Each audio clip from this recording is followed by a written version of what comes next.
Alors bonjour à tous et à toutes. Merci beaucoup à Christophe Prazu, qui est responsable de l'Institut de la mer, de nous avoir invités pour ce colloque. Et on va essayer de présenter un projet qui s'appelle tout simplement Les Français et la mer, et qui vient d'un projet collectif qu'on va vous présenter. Il est porté par 2 laboratoires en sciences de l'information et de la communication que sont le GRIPIC et l'IMSIC. Le GRIPIC est le laboratoire d'information et de communication du CELSA, composante, on va dire, en infocom de Sorbonne Université, et l'autre labo, l'IMSIC, est l'équivalent pour l'Université de Marseille, et on vous expliquera pourquoi ce rapprochement. Donc on est à 2 aujourd'hui à venir présenter ce projet. Je suis Valérie-Jeanne Perrier, responsable de l'école de journalisme du CELSA, et je suis accompagnée de Pauline Escande-Gauquier, qui s'occupe d'une filière de magistère de communication au sein du CELSA. Et nous sommes accompagnés dans ce travail par Anne Ganbien, qui est de l'AMU, donc de Marseille, et de Céline Pasquale-Escuni. Alors, on va essayer d'abord de replacer le contexte et la photographie large de ce projet, qui est un projet très concret, une recherche appliquée en sciences de l'information et de la communication. On a monté ensemble avec Pauline il y a quelques années un séminaire de recherche qui s'intéresse aux mutations de l'information, qui s'appelle Médiamorphose médiatique, qu'on a essayé progressivement d'attirer vers le côté des Blue Humanities, on vient de le découvrir, en s'intéressant à la question de savoir comment les secteurs professionnels qui travaillent à l'information et à la communication incorporent les mutations des médias, et comment la thématique des océans et de la mer est elle-même aussi impactée par ces questions. Et donc la question qu'on se pose, puisque c'est une recherche appliquée, c'est de comment on peut faire pour mieux sensibiliser, éduquer les publics autour de ces rôles de la mer et des océans, afin de mieux accompagner les nécessaires transformations d'usage. Alors c'est une étude qu'on va essayer de mener en 4 axes qu'on va vous présenter. On va vous présenter 2 axes principaux aujourd'hui, mais il y en a 4. Et ces 4 axes correspondent à des publics précis et à des terrains distincts et complémentaires. Les journalistes que je vais présenter, les professionnels de la mer que je vais également présenter, mais de manière plus succincte, les scolaires que Pauline va présenter, et enfin les artistes en lien avec les milieux culturels. Ce qu'on va essayer de faire, c'est de vous montrer comment cette étude qualitative des représentations peut essayer de se développer pour produire une sorte de coquille qui va s'appeler le Maritime Lab, qui aurait pour objectif de préparer des médiations à destination des publics qui seraient ainsi mieux familiarisés à ces questions de transformation du climat en lien avec les océans.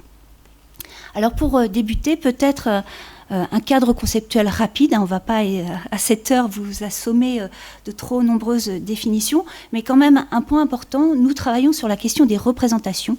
Et donc ce phénomène de la représentation correspond à un processus, à une élaboration psychologique et sociale du réel qu'on va essayer d'explorer par différentes manières. Alors ces représentations, elles sont importantes, elles agissent, elles sont agissantes, elles sont des modalités de pensée pratique orientées vers la communication, la compréhension et la maîtrise de l'environnement. Et en tant que telles, elles présentent des caractères spécifiques au plan de l'organisation des contenus, des opérations mentales et de sa logique. Donc on va essayer de comprendre comment elles se constituent autour de la mer et comment ça circule. Alors l'axe que je vais vous présenter en premier lieu, et celui que je porte, il s'agit de comprendre quelles sont les représentations du littoral dans la presse régionale. Donc je vais m'intéresser avec un groupe de chercheurs au journalisme local face aux enjeux climatiques et à partir d'un questionnement sur la représentation du littoral. Alors justement, comment elle travaille cette représentation, comment elle se constitue quand il y a l'action intermédiaire d'un groupe professionnel très particulier qui est celui du journalisme. Alors là, un autre niveau théorique, on va s'intéresser à la question de la médiation, qui est un point important dans la constitution des représentations.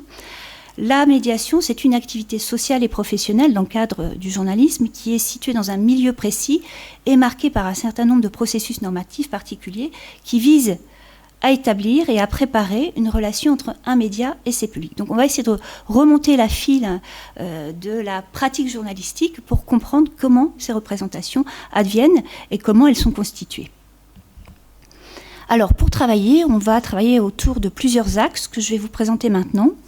On va donc essayer de repérer ces représentations médiatiques, à la fois dans la presse, mais aussi, à titre de comparaison, dans les réseaux sociaux, qui sont vraiment des lieux importants maintenant d'exploration des représentations, parce qu'on voit aussi de nouveaux acteurs, le grand public, pour le dire très rapidement, qui prennent beaucoup de photos, beaucoup de vidéos, qui sont très intéressantes sur la manière dont les rapports se construisent à la mer et aux océans.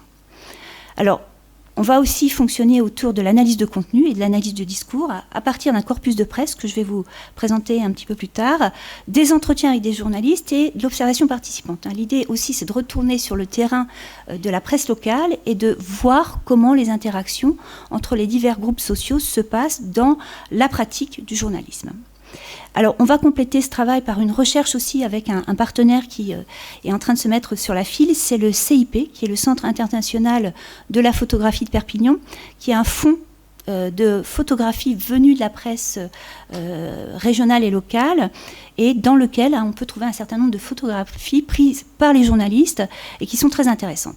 Et puis en ce moment, je pense que vous le savez, il y a aussi tout un travail qui est opéré par la Commission nationale du débat public qui porte précisément sur la thématique de la mer. Donc là, il y a des rencontres qui se déroulent en ce moment sur des points du littoral et qui font remonter ces questions par cette commission du débat qui a fait mener aussi une étude par Ipsos sur un échantillon de 1700 personnes sur ces questions de représentation de la mer, mais qui est un travail très générique. Alors, les méthodes que nous allons employer visent à essayer de comprendre ce qui circule, ce qui est écrit, par quoi, dans quel contexte, et selon quelles évolutions ou traditions de représentation. Dans l'analyse de contenu, donc, on va travailler sur un corpus de presse régionale, en comparaison avec le corpus de médias sociaux. Dans l'analyse de discours, nous allons mener des entretiens avec des journalistes à la fois locaux et nationaux. On va essayer de comparer les niveaux de représentation et je vous donnerai un exemple tout à l'heure qui est très intéressant parce qu'on voit que parfois il y a des paradoxes qui apparaissent dans les représentations. On va aussi regarder les pratiques, comment les journalistes travaillent en local quand il s'agit de représenter la mer.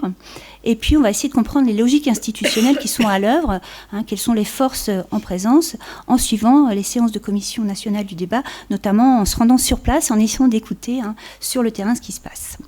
Alors un cas précis, typique de comment la presse représente la mer, un cas explicite qui a été finalement presque un déclencheur de l'étude, c'est un long format du Monde et qui s'intitule Saint-Malo, menacé de submersion, l'histoire ancienne d'un risque contemporain, qui a été publié sur le site du Monde en août 2023.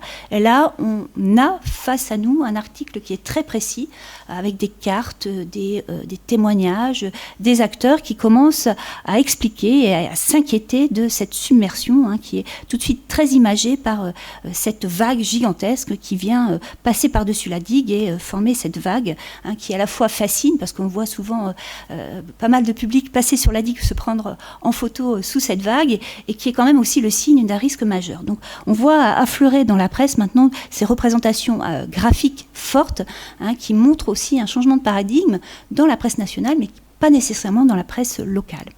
Et de manière étonnante, un deuxième cas très intéressant, et là vous êtes en train de pister à la fois mes lectures et mes déplacements. J'étais donc à la plage cet été et j'ai lu Elle, ça m'arrive aussi, et là, surprise forte, dans ce magazine, qu'on peut estimer être d'un contrat de lecture un peu plus léger, un article très clair sur le vrai du faux dans la montée des eaux, avec des chiffres très précis, très concrets, et là une présence frontale de ces questions de transformation climatique et des conséquences sur le littoral.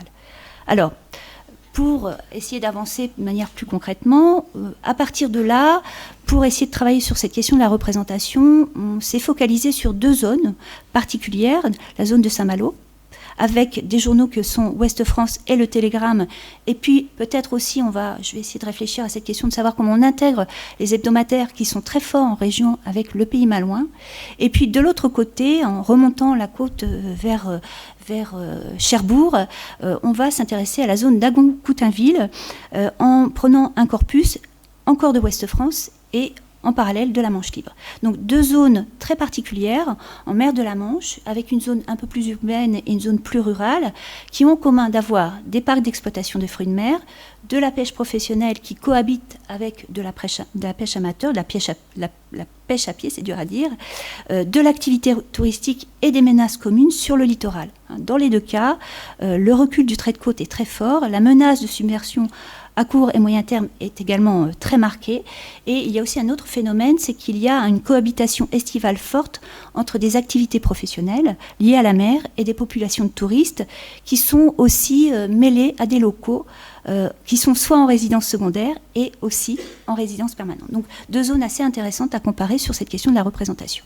Alors le travail est amorcé en sciences de l'information et de la communication pour faire l'analyse de contenu. Ce qu'on fait de manière très traditionnelle, c'est qu'on cherche des items, des invariants qu'on va regarder de manière régulière et article par article, on essaie de voir émerger des catégories qui ensuite sont reprises pour à nouveau retravailler ce corpus de représentation.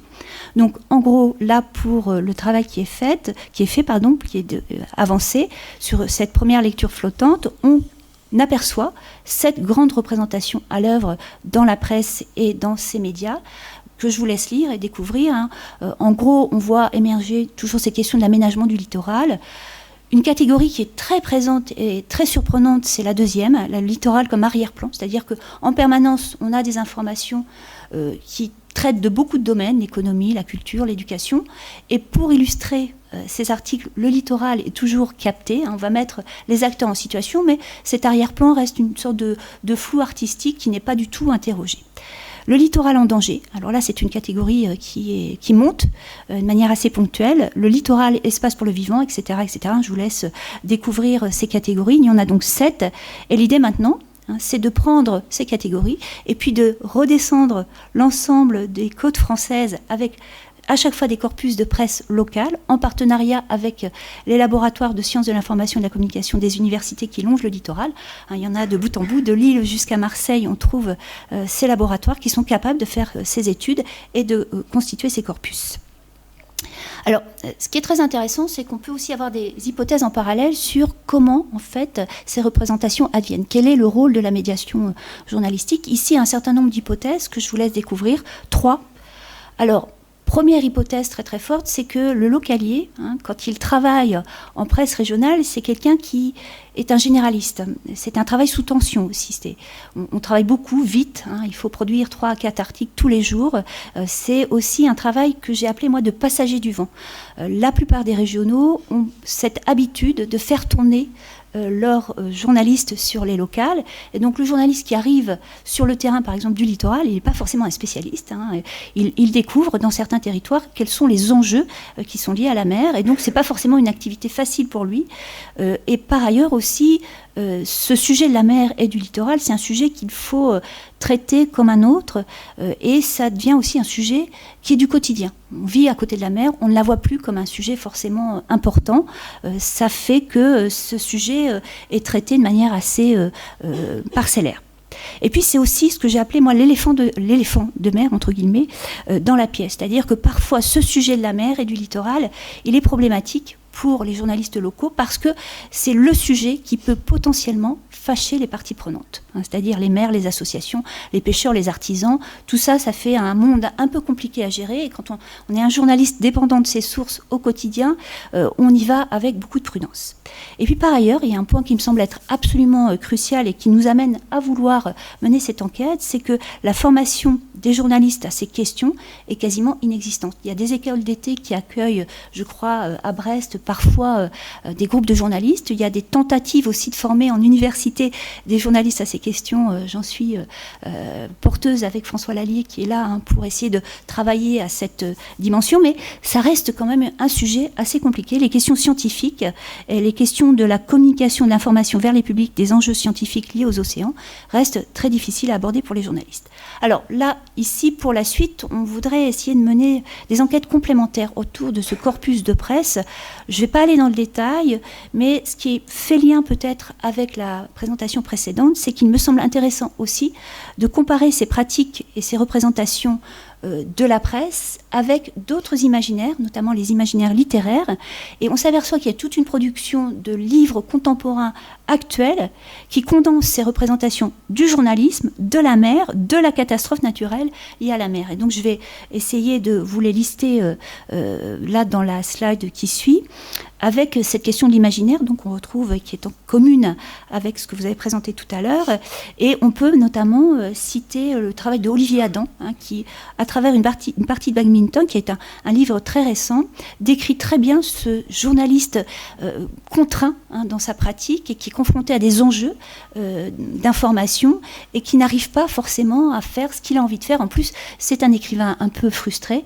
Et donc, il y a une double frustration dans cet ouvrage qui est très intéressant parce que, en fait, c'est un modèle condensé de compréhension des enjeux très réels qui se passent dans la réalité. Donc, quand le réel devient fiction et évoque la science et les océans, eh bien, on trouve des modèles d'interprétation qui sont très, très, très riches. Alors des livres peut-être plus attendus, notamment sous la plume d'Isabelle Autissier, avec cet ouvrage qui s'appelle Soudain seul, et puis Le naufrage de Venise, qui est beaucoup plus actuel. On trouve chez elle aussi cette volonté, à travers la fiction, d'aborder des questions réelles, qui touchent à ces questions de la représentation et de la fragilité aussi de la représentation, de l'incapacité, des empêchements qui sont produits dans le monde social. Alors, des acteurs aussi qui sont très intéressants, qui sont peu représentés dans la presse, mais qui sont de plus en plus représentés dans la littérature, ce sont les activistes. Ce sont ceux qui vont être les générateurs de nouvelles représentations des océans et du climat, avec des logiques qui sont beaucoup plus conflictuelles, avec aussi toute une nouvelle génération de jeunes journalistes engagés et qui sont proches de ces logiques et de ces causes. Et ça, c'est très intéressant. Nous-mêmes, en école de journalisme, on les voit arriver, ces jeunes qui ont une nouvelle vision du journalisme et qui veulent aussi changer les représentations. Et là, je vais très vite présenter l'autre axe sur lequel on va travailler, qui vise à essayer de voir comment justement ces représentations qui circulent sont ressenties par les professionnels de la mer. Et donc là, c'est Barbara Lauzen, qui travaille également au CELSA, qui va s'intéresser à ces questions-là et qui va aller du côté des professionnels, regarder comment eux estiment que ces représentations sont légitimes, construites de manière prudente. Et l'idée pour cet axe, c'est d'essayer de voir comment on peut essayer de revaloriser ces métiers qui connaissent une forte baisse d'attractivité depuis plusieurs années. Donc on va essayer de comprendre ce qui se passe, ce qui est cassé dans la représentation pour essayer de mieux y travailler. Alors, je vais passer assez vite parce que cette slide vise à essayer de montrer comment on va se focaliser sur une filière, la filière aquacole française, avec cette idée que nous allons mener des entretiens semi-directifs auprès principalement de professionnels de la conchiliculture. Et dans la slide qui suit, donc, on a déjà pris les contacts avec un certain nombre d'organismes qui vont nous ouvrir les portes pour pouvoir aller mener ces entretiens semi-directifs dans une approche communicationnelle. Il s'agit de voir comment les représentations sont vues du côté des acteurs et comment ils y participent, activement ou pas d'ailleurs. Alors les objectifs attendus, et je m'arrêterai là-dessus, l'idée c'est de faire ce diagnostic, cet audit, pour ensuite basculer du côté positif de la force, pour essayer de construire des dispositifs afin de mieux sensibiliser les publics aux enjeux de ces métiers qui participent au maintien de la ressource alimentaire aquatique et pour continuer de répondre à la demande du marché, tout en tenant compte des changements en cours et à venir des pratiques et qui sont nécessaires. Et donc, je te laisse la parole, Pauline, pour l'axe que tu portes. Donc, toujours dans cette même logique, c'est un autre terrain là qui est en construction, avec toujours cet impératif social d'essayer de comprendre les représentations afin de préserver les océans et la mer. Et aussi, qu'est-ce qui se passe au niveau de la transmission auprès des jeunes publics que sont les scolaires. Alors les scolaires, c'est-à-dire de l'école primaire, lycée, collège-lycée. Et comment, une fois qu'on a repéré les représentations, agir en termes d'éducation pour éveiller, sensibiliser et qu'ils deviennent les acteurs de demain autour de ces questions. Alors ça fait 2 ans que je suis en délégation de recherche au CLEMI. Je ne sais pas si vous connaissez. Le CLEMI, c'est le Centre pour l'éducation aux médias et à l'information qui réunit le service de réseau Canopé de l'éducation nationale. Donc il est présent, en fait, il a des acteurs présents dans chaque académie comme relais. Autour de ces questions de l'éducation aux médias et à l'information, mais avec des thématiques dominantes vous ne serez pas surpris comme la fake news, la désinformation, les débordements, je dirais, liés au harcèlement, mais aussi l'éducation au niveau de la crise écologique et des grands enjeux demain par rapport à cela. Donc c'est plutôt dans cet axe-là qu'on va inscrire dans ce partenariat avec le Clémy. Alors, en fait, la première question, c'est repérer aujourd'hui comment le corps enseignant forme les élèves autour de ces questions, des enjeux contemporains autour de l'écologie, mais plus spécifiquement, nous, ce qui nous intéresse, autour de la mer et des océans, en dehors, je dirais, des matières scolaires obligatoires que sont la géographie, où ils abordent ces questions, et les sciences de la vie et de la technologie. Et plus spécifiquement autour aussi de la question, vous savez, il y a un cours qui s'appelle éducation civique, comment on peut réinjecter aussi cette sensibilisation et faire des citoyens engagés et éclairés par rapport à ces questions.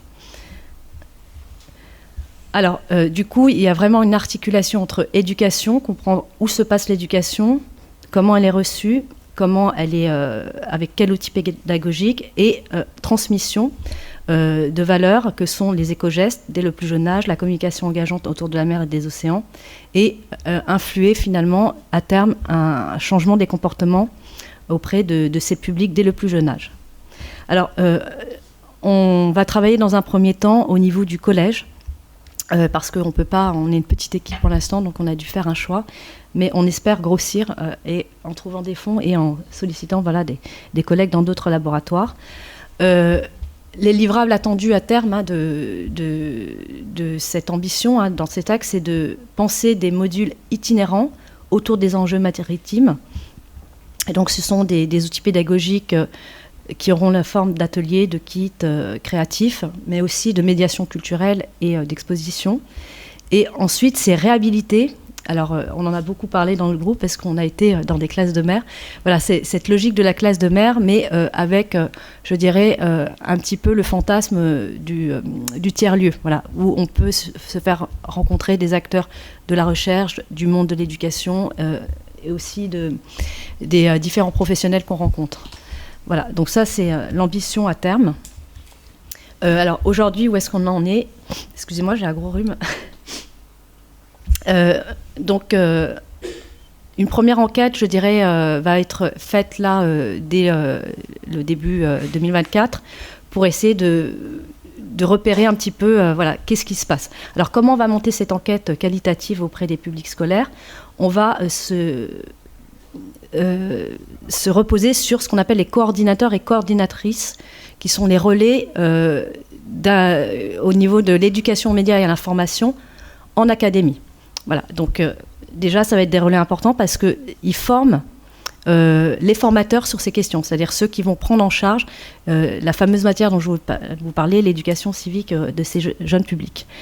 Donc, on a repéré, enfin, aujourd'hui, il y a 30 académies, on ne peut pas couvrir toutes les académies, donc dans cette pré-enquête, on va essayer de regarder à la fois des publics scolaires qui vivent loin des littoraux, loin de la mer, et des publics scolaires qui vivent près des littoraux, pour voir déjà s'il y a des différences de sensibilisation et de représentation.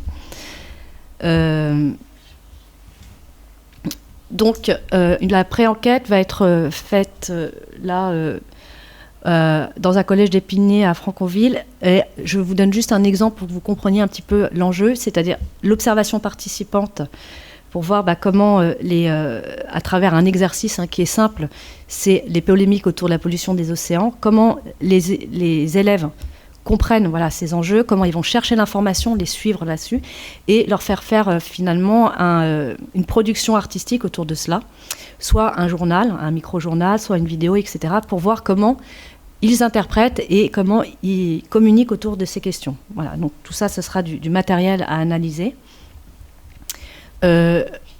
Et ça va nous aider à élaborer un protocole d'enquête beaucoup plus large auprès voilà, de différents publics scolaires que sont les collégiens et on espère à terme en primaire et au lycée, et pour pouvoir aussi observer au-delà du public scolaire l'engagement des enseignants, parce que ça aussi c'est une vraie question. Aujourd'hui, en dehors des deux matières que je vous ai évoquées obligatoires, c'est très peu abordé, donc comment amener de l'engagement des enseignants via les formations de formateurs par les coordinateurs dont je vous parlais, pour qu'ils abordent aussi ces questions et qu'ils ne soient pas toujours thématisés autour de tout ce qui est lié à les fake news, etc. Donc, ça va se jouer sur 2 niveaux, toujours de l'observation participante, mais aussi des entretiens auprès des publics enseignants qui portent finalement ces logiques de médiation autour de l'éducation aux médias et de l'information, et essayer de donner plus de place à cette thématique écologique autour des océans et de la mer. Alors pour l'instant, on a des collègues qui sont prêts à partir avec nous à Marseille, donc, puisqu'on est associé avec eux sur ce projet, à Saint-Malo et en région parisienne et à Lyon. Voilà, donc il va y avoir déjà ces 4 terrains qui vont être montés à partir de la rentrée prochaine, normalement. Et au niveau collège, dans un premier temps, avec un protocole de méthodologie similaire, observation participante, entretien, aussi bien auprès des porteurs de projets que sont les formateurs, mais aussi les enseignants sur place et les publics scolaires. Donc l'objectif, repérer, comme le font les autres, les représentations, pour ensuite penser des ressources de sensibilisation auprès de ces publics sur les grands enjeux de demain, donc les fameux kits dont je vous parlais, les livrables. Aussi alimenter les recherches collectives au niveau des représentations de manière plus large, c'est-à-dire comment finalement engager les acteurs qui sont présents sur les autres axes, que sont les professionnels mais aussi les scientifiques, pour qu'ils acceptent de venir dans ces classes et de transmettre un savoir, ce qui est très peu fait aujourd'hui, ou de collaborer pour penser ces kits de transmission pédagogique. Donc voilà, ça c'est les ambitions, je dirais, à plus court terme. Et l'étude qualitative par entretien, elle sera aussi pour aider le CLEMI à repenser, parce que le CLEMI a 2 manières d'éduquer à l'information et aux médias. C'est d'une part donner des ressources libres, en libre accès sur des plateformes, ou par la formation des formateurs et des kits. Donc en fait, aujourd'hui, il n'y a rien au niveau du CLEMI sur ces thématiques de l'océan et de la mer. Donc vraiment, l'enjeu, c'est accompagner ceux qui créent ces ressources au niveau du CLEMI, parce que c'est l'acteur un peu dominant sur ces questions aujourd'hui, pour qu'il y ait aussi des kits à disposition des enseignants et des formateurs sur ces questions. Voilà, donc l'enjeu sera celui-ci, et je vais peut-être, ça c'est les...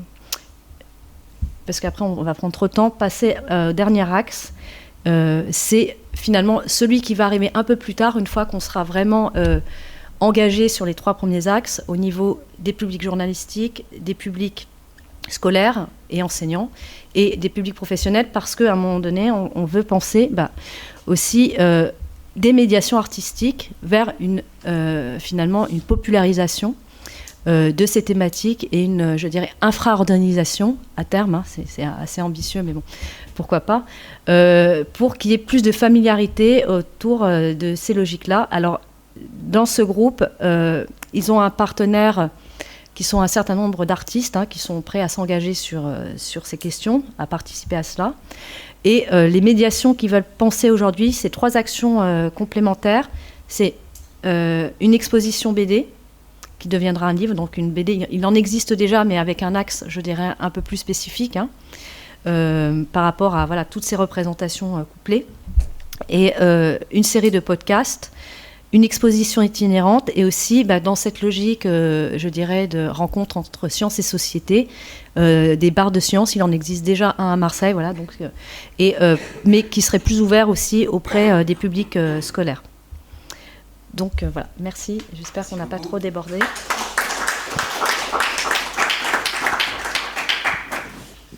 Merci. Y a-t-il des questions? Moi, j'ai une observation. Hier, les classes de mer, c'est un des grands sujets qui a été évoqué par Guillaume Thierriot dans le cadre de l'année de la mer. Ça colle parfaitement avec vos dates, septembre 2024, octobre 2025. Il y avait également hier, parmi les auditeurs, il y avait Éric Guiliardi, qui est le fondateur de l'OCE, Office for Climate Education.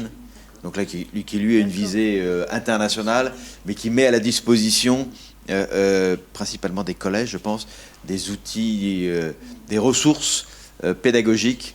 Alors c'est orienté climat, mais ils ont fait quelque chose sur océan et climat, océan, climat, cryosphère.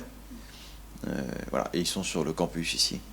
Alors, l'enjeu aujourd'hui, c'est pour ça que le CLEMI est un acteur important, c'est que ces ressources pédagogiques soient vraiment transmises via des formations aux enseignants. Parce que ce qu'on constate, c'est que les ressources existent, mais soit elles sont invisibilisées, soit elles ne sont pas tellement exploitées. Donc voilà, l'enjeu, c'est de vraiment de faire un des gros sujets de l'OCE, oui. Qu'il y a des pédagogues. C'est ça. Je n'ai plus le chiffre en tête du dizaines ou des centaines de milliers de professeurs ou d'instituteurs qui ont déjà été formés en France et à l'étranger. Ils sont en train de traduire tout leur corpus en arabe, par exemple. Voilà. Enfin, non seulement de le traduire, mais d'utiliser des références culturelles adaptées aux différents au continent. Et puis, en termes de BD, Olivier Chaline pilote la création d'une BD aux arènes, un roman graphique sur la mer et sur les sciences et la mer, etc., qui sortira en 2025. Oui, Sylvie. La question de Sylvie. Roman graphique, c'est plutôt un public adulte, alors, parce que les romans graphiques... lycéens étudiants, d'accord. Oui. Oui, parce que le genre roman graphique, oui, c'est plutôt... Ouais. D'accord, merci. Merci. J'avais une question par rapport à vos enquêtes dans les collèges. Vous distinguez par région près de la mer ou loin de la mer.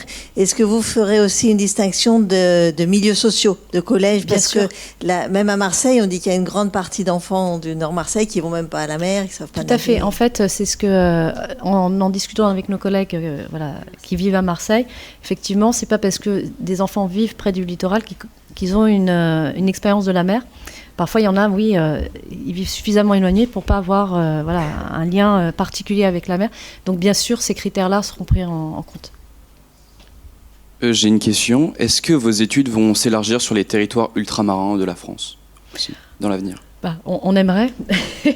Le problème, je pense que c'est un problème partagé, c'est les moyens à la fois humains et logistiques pour pouvoir...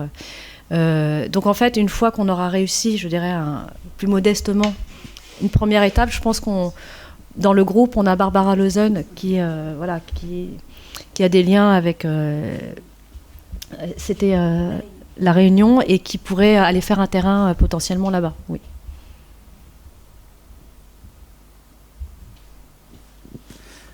Merci beaucoup. On a très largement dépassé les horaires impartis. Donc, merci à ceux qui ont pu rester. Et c'était passionnant. Et merci pour votre présentation. Merci.